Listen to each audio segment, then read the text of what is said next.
जगत जननी मैया की जय, शाकुंभरी मैया की जय, भ्रामरी मैया की जय, दुर्गा मैया की जय। एक बात कहना चाहेंगे,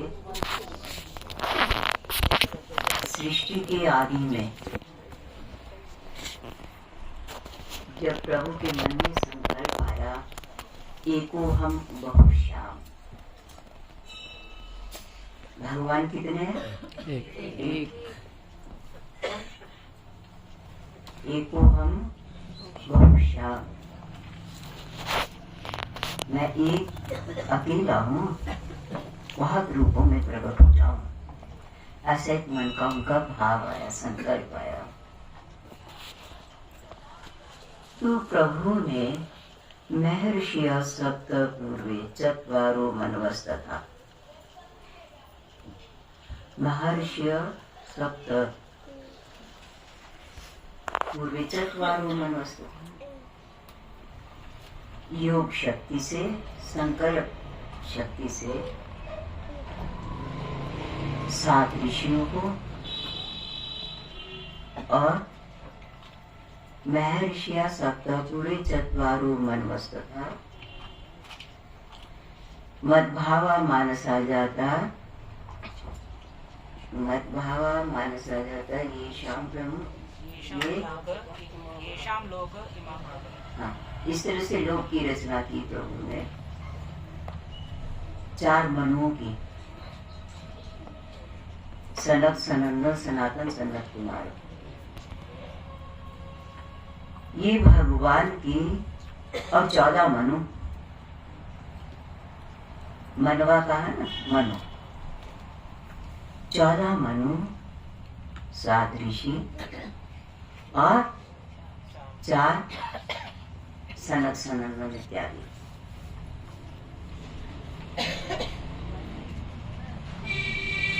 अब इनको भगवान ने प्रकट तो कर दिया और कहा भाई सृष्टि करो।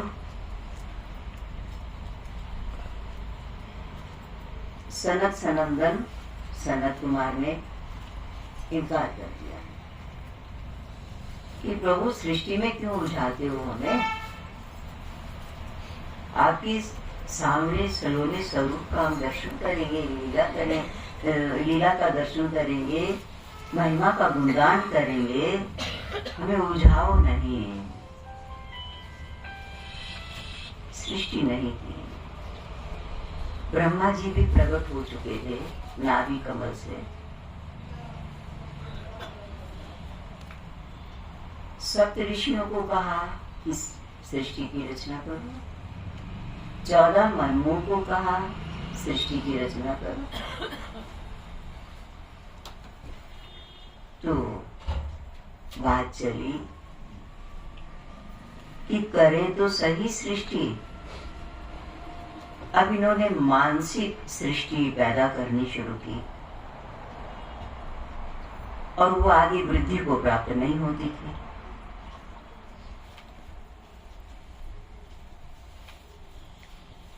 तो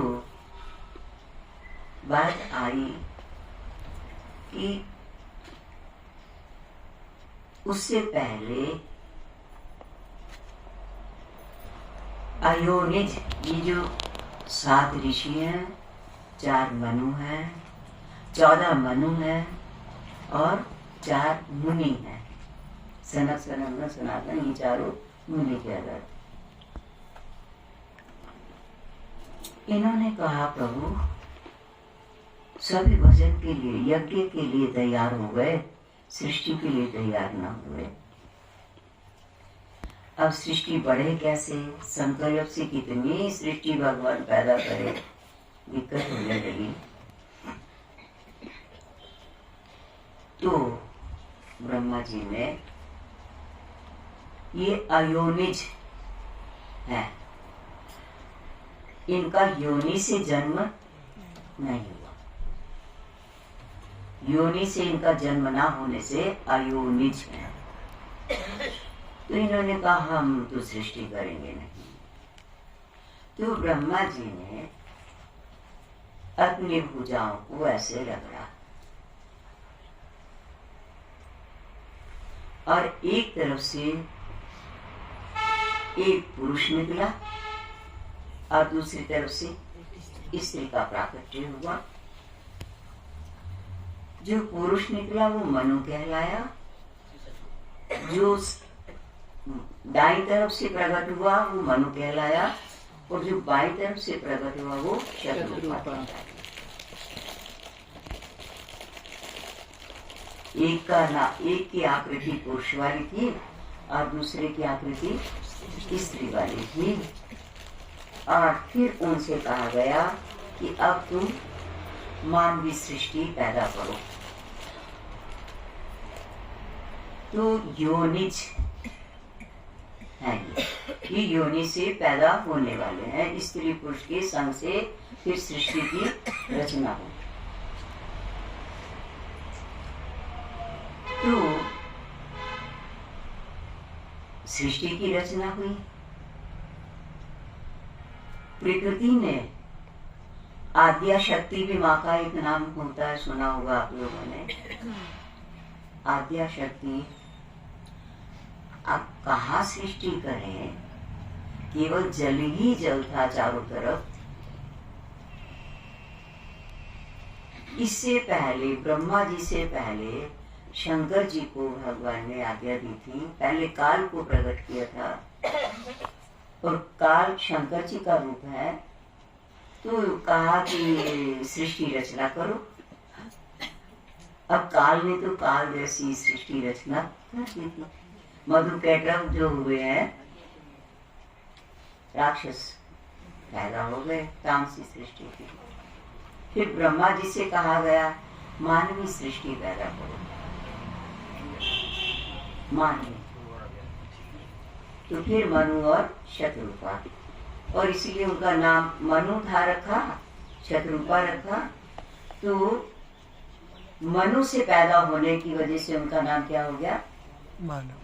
मनु मानव, उनसे पैदा होने वाले मानव कहलाते हैं।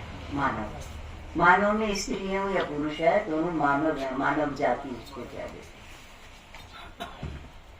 इस तरह से प्रभु की सृष्टि रचना हुई। आगे बढ़ते गए, परिवार बढ़ते गए। उस जब आगे नियम बढ़ेंगे तो क्या हुआ, हम सब भगवान की संतान, भगवान के अंश हैं। भगवान ही माँ बने और भगवान ही पिता। डिजाइन में भेद है, डिजाइन में भेद है। जैसे एक ही कुम्हार लक्ष्मी भी बनाता है और नारायण भी बनाता है, शंकर जी भी बनाता है और पार्वती भी बनाता है। मटेरियल वही होता है, मटेरियल में कोई फर्क नहीं है। किसी स्त्री का रक्त, त्वचा, बाल, नाखून, हड्डियां रख दो अलग अलग, तो आप अलग नहीं कर सकते कि ये स्त्री के शरीर के या पुरुष के शरीर के है। लगभग सभी अंग अंदर के, बाह्य अंग में थोड़ा फर्क है, क्योंकि सृष्टि की रचना मानवीय सृष्टि, ताकि मनुष्यों से मनुष्य पैदा हो, मनुष्यों से मनुष्य पैदा हो। तो आगे तो विस्तार का कभी फिर करेंगे। अभी नीलिमा जी से सुन नहीं रहे थे आप लोग। राक्षस कौन? जो अपना तो अपना है ही है और दूसरों का भी छीन के खाए, मार के खाए, चाहे छीन के खाए, चाहे जैसे भी हो। मेरा तो मेरा है या तेरा भी मेरा है। हाँ, जो बलवान होते हैं वो मुकाबला कर लेते हैं, जो कमजोर होते हैं बेचारे चुप रह जाते हैं वाली बात है। तो जब 2-3 तरह की सृष्टि हो गई। कुछ उनमें ऐसे भी थे जो नहीं भाई, जो हमें विधाता देगा हम उसी को इस्तेमाल करेंगे। असन, वसन और वतन, कितनी चीजें चाहिए? असन, वसन और वतन। असन में भोजन, वसन में वस्त्र और वतन में स्थान, रहने की जगह। इसको क्या बोलते हैं? असन, वसन, वतन। तो ये कहानी भी एक लंबी है, फिर कभी बताएंगे कि फैसला कैसे हुआ सृष्टि का। तो जो अपना तो अपना है ही, तो जो दूसरे पर भी अधिकार रखे वो कौन है? दानव। दानव। और जो अपने को ही अपना संतुष्टि से वो करे वो मानव। वो जो अपना तो इस्तेमाल करे ही, और अपनों के लिए कि ये सारी सृष्टि भगवान की है, भगवान हमारे अविनाशी पिता है, तो सारी हमारा परिवार है, तो उनके लिए भी जो हितकर कार्य करें और अपनी ताकत को, अपनी संपत्ति को सबके लिए इस्तेमाल करें, वो कौन है? देवता। तो देव, मानव, दानव, सृष्टि कितनी तरह की है? त्रिगुणमयी है, 3 गुणों वाली। जो देव गुण से युक्त है वो देवता, जो रजोगुण से युक्त है वो मनुष्य मानव, और जो तमोगुण से युक्त है वे दानव कहलाते हैं। तो माँ का प्राकट्य हम संक्षेप में ही बात करेंगे। भगवती जैसे आपस में बच्चे लड़ते हो तो माता पिता को सहन नहीं होता, बर्दाश्त नहीं होता, और जो नाजायज तंग कर रहा होता है उसको थप्पड़ मारती स्वाभाविक दंडित करती है। अब क्या हुआ? अवतार राम जी का भी तो अवतार हुआ, कृष्ण भगवान का अवतार हुआ, भगवान ने नरसिंह रूपों में अवतार लिया, वारा रूप में, कच्छप रूप में, पूर्ण रूप में, इसी तरह से शाकंभरी रूप में, दुर्गा रूप में, और ब्राह्मणी रूप में, शताक्षी रूप में, नाना तरह से जैसे जैसे रूप में भगवान प्रकट हुए, जैसे जैसे रूपों को धारण करके आकृति बनाकर प्रभु प्रकट हुए, वैसे वैसे उनके नाम पुकारे गए। अब रही बात प्रभु है,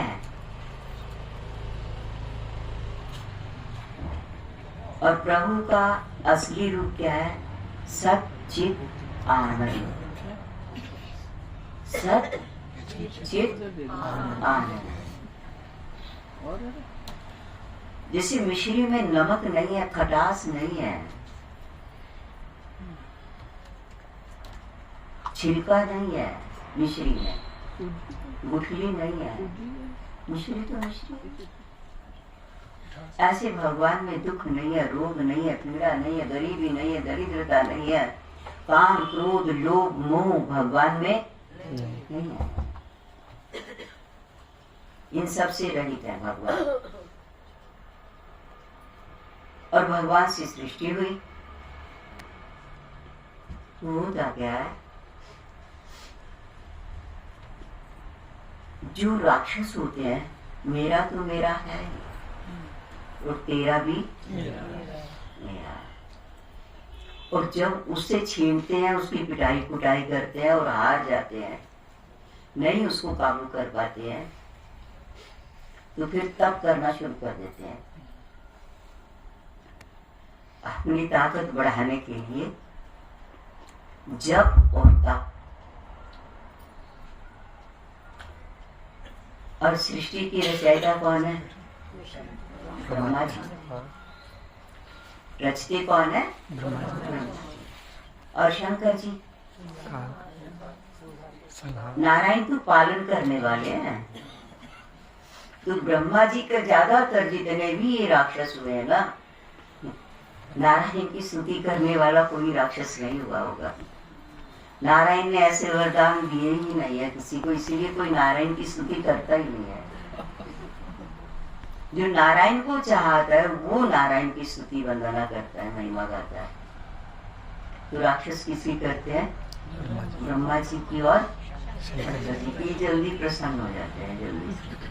जैसे नालायक माँ है ना, और तू उसके बच्चा कहीं से लड़ मर के आए और टूट टूट के आ जाए, तुझे डंडा लेके जाना, उसके हाथ में डंडा दे सो पीट किया, पीट के क्यों आया? फिर वो शेर हो जाता है और फिर जीत भी जाता है, क्योंकि उसके पास, दूसरे के पास तो डंडा नहीं था, शक्ति आ गई इसके पास डबल हो गया, अपना बल तो था ही था, डंडे का भी सहारा हो गया। तो इसी तरह से जब जब भी दुष्टों ने, दानवों ने तप करके विशेष शक्तियां प्राप्त की और मानवों और देवों को परेशान किया। पहले मनुष्यों को जीतते हैं ये लोग, और फिर मनुष्यों के बाद देवताओं तक भी पहुंच जाते हैं, उनसे भी युद्ध करते हैं और देवलोक में चले जाते हैं। और देवलोक में जाकर के व्यवहार नहीं सुधारते, व्यवहार वही राक्षसी रहता है, खान पान वही रहता है, लड़ना मरना उसी तरह का रहता है, गंदगी उसी तरह की रहती है, और देवताओं को देवलोक से भगा देते हैं। और देवता जंगल में जाकर के फिर प्रभु को भजन करते हैं और भजन करके प्रार्थना करते हैं कि प्रभु रक्षा करो हमारी। हमारे पास पावर ही नहीं है, क्योंकि देवताओं को भगवान ने अपनी पावर दे रखी है। क्या पावर है? जैसे सूर्य के पास प्रकाश की पावर है, उष्णता की पावर है, चंद्रमा के पास अमृत की पावर है, शीतलता की पावर है, पृथ्वी के पास उपजाऊ शक्ति की पावर है। जो भी पैदा डालेंगे और सिंचेंगे, सिंचाई वगैरह करेंगे, तो उसी तरह के बीजों के अनुसार आपको फसल देगी। तो इसी तरह से अग्नि को दाहक शक्ति दे रखी है भगवान ने। गीता जी में आप लोग पढ़ते रहते हैं, सूर्य में ओज मैं हूँ, पृथ्वी में गंध मैं हूँ, जल में रस मैं हूँ। तो ये भगवान की दी हुई सब शक्तियाँ विस्तार में न जाए, हम माँ का गीत गाना चाहते हैं, मतलब महिमा बताना चाहते हैं। तो ये राक्षस क्या करते हैं, ऐसे ऐसे वरदान मांग लेते हैं कि मैं स्त्री से ना मरूं, मैं पुरुष से ना मरूं, मैं हथियार से ना मरूं। तो जिन राक्षसों ने ऐसे वरदान मांगे कि स्त्रियों से मैं ना मरूं, पुरुषों को, ये देवता मुझे ना मार सके, हरा सके, पुरुष हमें ना हरा सके, तो फिर भगवान स्त्री का रूप धारण करके देवी के रूप में प्रकट होते।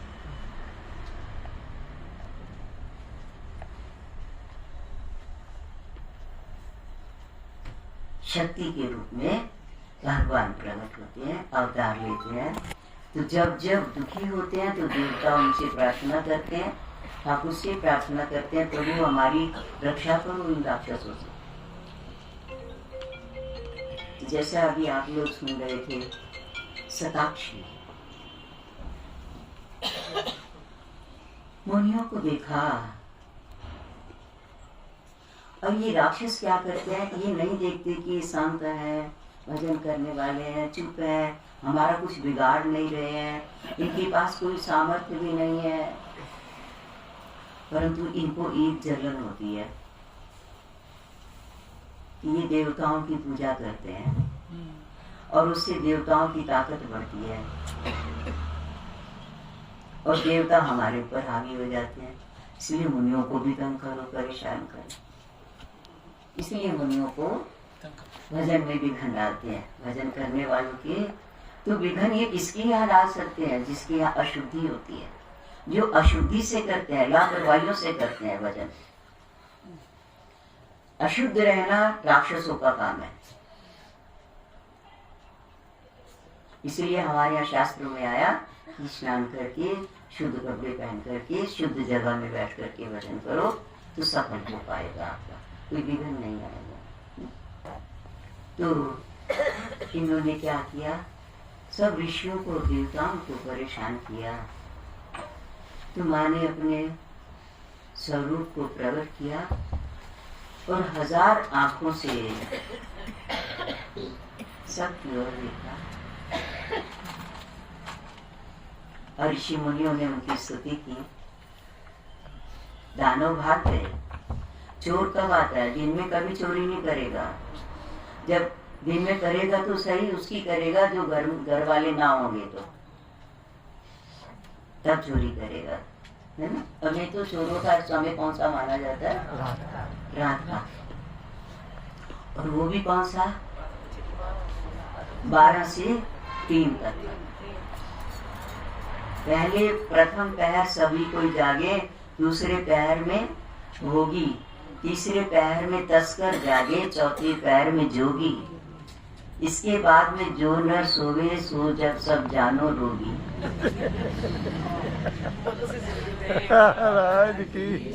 पहले पहर में सब कोई जागे। जैसे रात है, 12 घंटे का दिन, 12 घंटे की रात। छोटे बड़े हो जाते हैं, ये एक अलग बात है। तो पहले 3 घंटे सूर्य अस्त के बाद का जितना भी समय उसको 4 हिस्सों में बांट लेना चाहिए। पहले पहर में सब कोई जागे। सूर्य अस्त से शुरू हो जाती है रात और सूर्य उदय से दिन शुरू हो जाता है। तो पहले पहर में सब कोई जागे। सभी जागते हैं, खाते हैं, बनाते हैं, खिलाते हैं, खाते पीते रहते हैं, बातें करते हैं, व्यवहारिक दिन भर की आपस की चर्चा करते हैं। कईयों की ड्यूटी बाहर की होती है, कईयों की घरों की होती है। घर की बातें घर के घर वाले बताते हैं, बाहर की बातें बाहर वाले दिन की चर्चा करते हैं। इसलिए सभी कोई जागे। दूसरे पहर में भोगी लोग, बच्चे बुच्चे सो जाते हैं, विषयी प्राणी जागते हैं।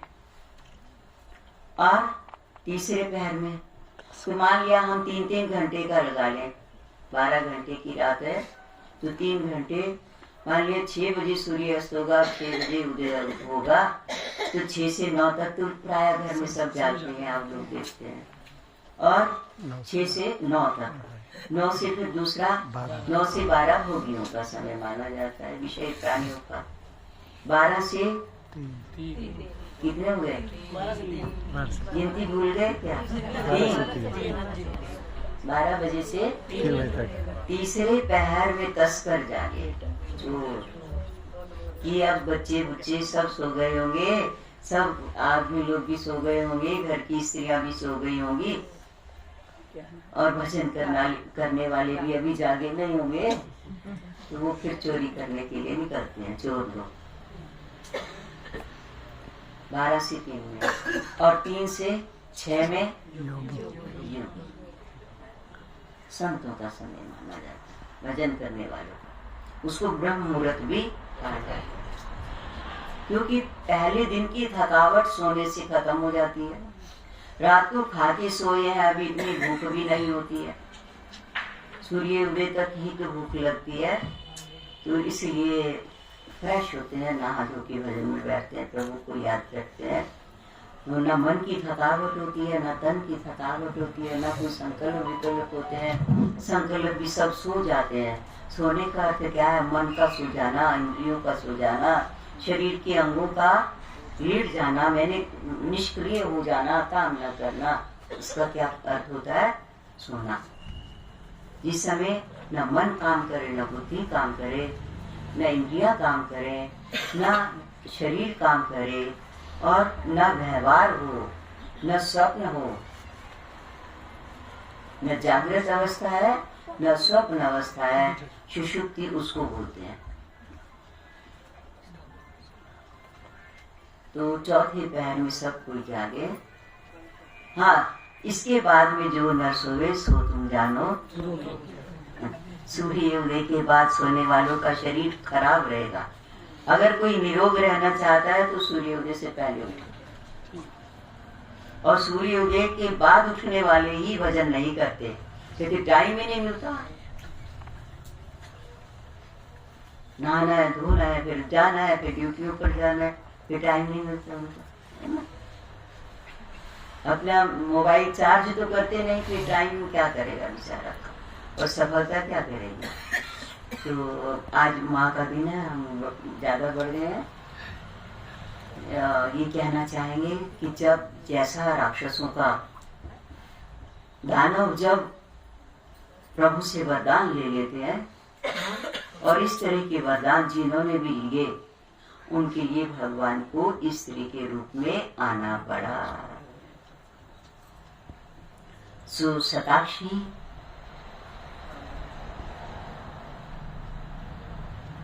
प्यार की निगाह से देखा, जैसे कोई बच्चा रो रहा, दुखी हो रहा, और आप उसकी तरफ प्यार से देखना शुरू कर दें, उसमें ताकत आ जाती है। तो मुनियों को, देवताओं को राक्षसों ने परेशान कर रखा था, तो भगवान ने वरदान की शर्त भी पूरी करनी थी, और इनको प्यार भी देना, मुनियों को, देवताओं को। तो इसलिए सहस्रों नेत्रों से मुनियों को, देवताओं की ओर जब उन्होंने पुकारा कि प्रभु हमारी रक्षा करो इनसे, तो भगवान माँ के रूप में प्रकट हुए, और हजारों आंखों से उनको देखा। तो उन्होंने उनका शताक्षी नाम रखकर उनकी स्तुति वंदना की, नमस्कार किया, महिमा गाई। हुआ क्या, क्योंकि दानव बैठे थे ना गद्दी के ऊपर, देवताओं की गद्दी पर तो दानव बैठे थे, और दानवों को दुष्टता होती है, ये प्रायः मांसाहारी होते हैं, शराबी होते हैं, इनको साग सब्जियां अनाज नहीं चाहिए, मांस नोच नोच के खा जाते हैं ये लोग। पर मुनि, प्रभु के भक्त, आप लोग जैसे मानव की खुराक मांस की नहीं है, तामसी नहीं है किसी भी तरह से, और देवताओं की तो है ही नहीं।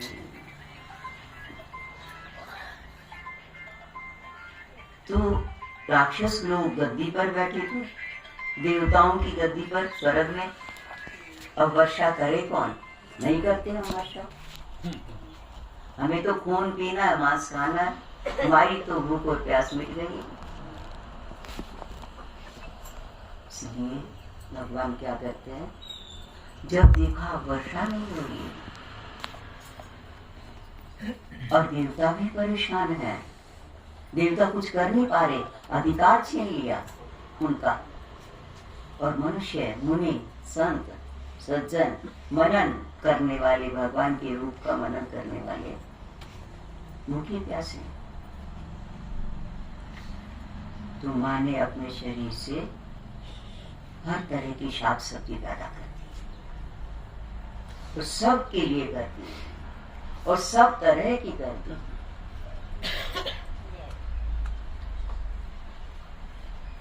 पता चला ना कि ये सात्विक खाने वाले हैं, सात्विक चीजें खाने वाले, और इतनी पैदा कर दी, सबके पेट भरने लगे, सबकी तृप्ति होने लगी। तो मुनियों ने उनका नाम क्या रखा? शाकंभरी कह करके वहां को पुकारा और उनकी वंदना की। शताक्षी और शाकंभरी और ब्राह्मरी। हुआ क्या, फिर दानव, मानव और देवताओं को फिर परेशान करने लगे। इनको बलवान देखा, इनकी तृप्ति देखी, संतुष्टि देखी। किसी को ना जैसे अपना बच्चा फेल हो गया तो कोई बात नहीं बेटा, कोई बात नहीं, फिर दोबारा पेपर दे रहे। पड़ोसी का पास हो गया, ये गलत हुई बात, ये बात गलत हो गई है। वो उसको सहन नहीं होगी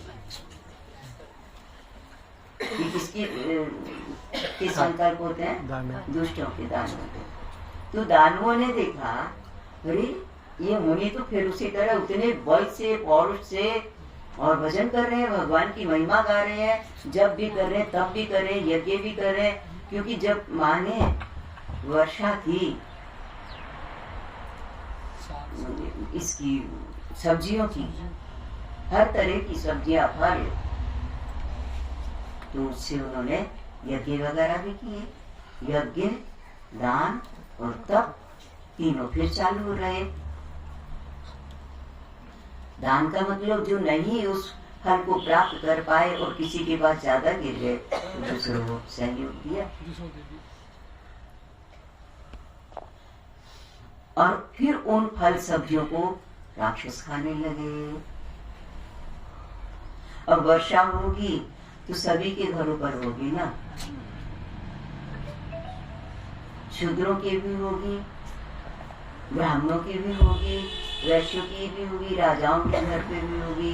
गंदी भूमि में भी वर्षा का जल आएगा, कीचड़ के नाले में भी जल जाएगा और बगीचों में भी जाएगा, मंदिरों पर भी जाएगा।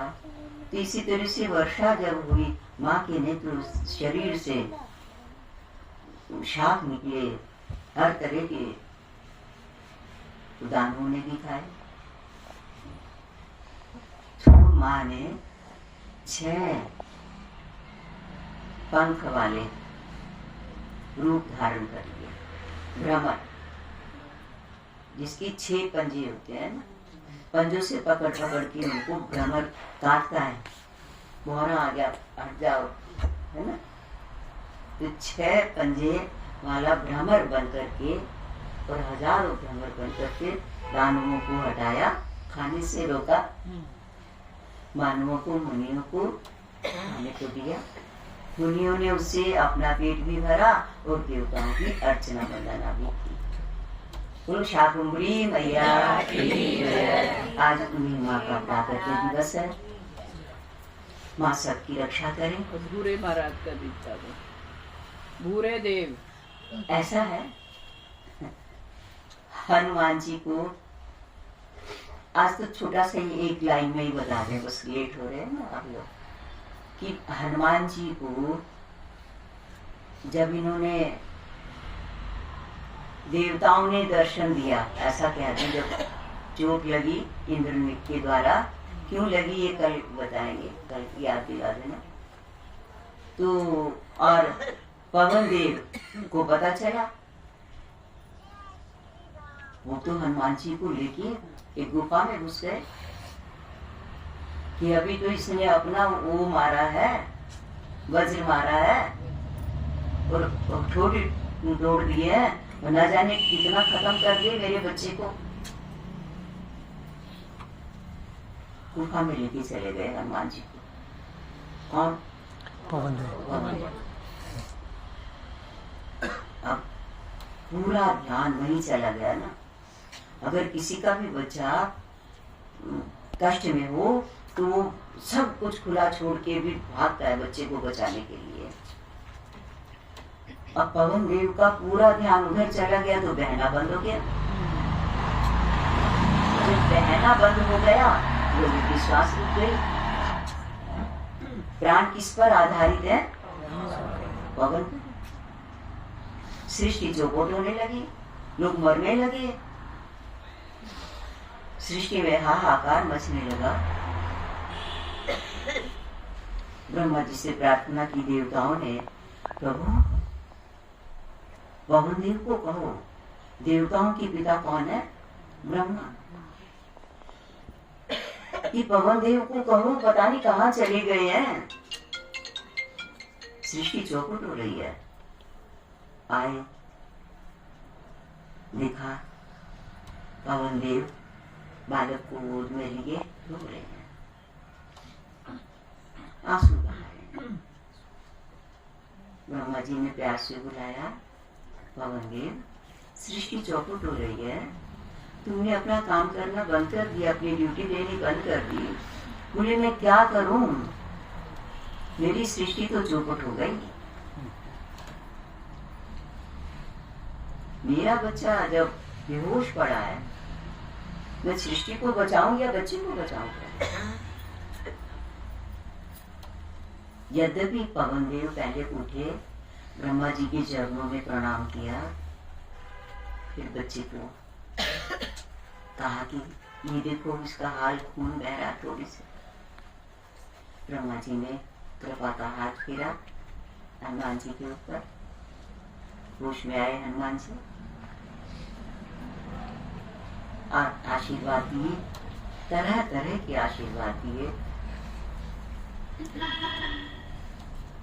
और सबसे पहले कि तुम्हारे शरीर में कोई भी रोग अब नहीं होगा। और देवता साथ में खड़े थे और इंद्र ने कहा, पवन देव मुझे क्षमा कर दो। और हनुमान जी को प्यार करते हुए, दुलार करते हुए कहा, ये वज्र मैं तुम्हें तो हनुमान नाम देता हूँ, हनु होगी थी, आज से तुम्हारा नाम हनुमान। अंजना नंदन ना होकर के क्या रहेगा? अंजना नंदन तो रहेगा, पवन कुमार भी रहेगा, परंतु हनुमान भी रहेगा और हनुमान ज्यादा प्रख्यात होगा। और दूसरा, उसी समय कृपा की दृष्टि घुमाई, जख्म ठीक हो गया। और साथ साथ कि आज के बाद मेरे जितने भी आयुध हैं तुम्हारे ऊपर आएंगे तो विफल हो जाएंगे। इसलिए इंद्रजीत भी हनुमान जी को नहीं जीत सका। इंद्रजीत था रावण का बेटा, उन्होंने इतना कठोर तप किया था, इंद्र को जीता था और उससे वरदान लिया था। और इंद्रजीत ने अपनी शक्तियां उसको दी थी, देनी पड़ी थी। तो इंद्रजीत ने जब हनुमान जी के ऊपर युद्ध के समय में अपना प्रहार किया था, तो हनुमान जी के ऊपर उनके भी अस्त्र शस्त्र का कोई प्रभाव नहीं पड़ा था। ये इंद्र ने ही उस पहले बचपन में ही उनको आशीर्वाद दे रखा था। सभी देवताओं ने दिया, क्या क्या आशीर्वाद दिए, ये फिर आगे की चर्चा फिर करनी करेंगे। बोलो सच्चे राम। तो इसीलिए भगवान हनुमान जी मेरे प्रभु माँ के रूप में प्रकट हुए हैं।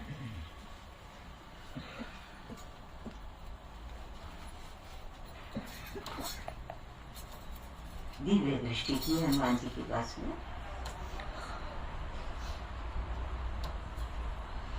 मेरे ठाकुर माँ के रूप में प्रभु सृष्टि की सुरक्षा के लिए प्रकट हुए, सदाक्षी के रूप में, शाकंभरी के रूप में, भ्रामरी के रूप में। और मैं चुप बैठा रहूं, प्रभु की सेवा ना करूं, माँ को सहयोग ना दूं। बच्चे जैसे माँ बाप पिटते हो, बच्चे देखते हो, लायक है या नालायक है? तो हनुमान जी नालायक नहीं है, लायकों के शिरोमणि हैं, गुणनिधि हैं। अतुलित बलधामं येन शैलावदेहं धनुर्धर कृशानं ज्ञानिनां अग्रगण्यम्। इसलिए हनुमान जी बोले, माँ के आगे चले, मेरी माँ को कुछ छेड़ के तो दिखाए, मेरे प्रभु को देखो। रावण, क्या राम जी को पता नहीं चला था? किसका? जानकी जी का। सुग्रीव ने बता दिया था कि लंका का, तो राम जी खुद क्यों नहीं गए? ये पहले हनुमान जी ने कहा, मुझे भेजो, मैं जाके देखता हूँ उसको। जैसे किसी के माँ बाप को कोई परेशान कर रहा हो, तो बच्चे कहते हैं, मम्मी आप बैठो ना, हम किस लिए हैं? तो हनुमान जी क्या है? बेटे, क्या आप बैठो, हम देखेंगे। इसीलिए हनुमान जी माँ के आगे आगे, भले माँ को सबर नहीं हुआ, माँ पीछे पीछे चली युद्ध के लिए, राक्षसों का विध्वंस करने के लिए, और हनुमान जी साथ। शाकंभरी मैया। अच्छा देखो हलवा बना के नहीं? बन गया, आ गया। आ गया।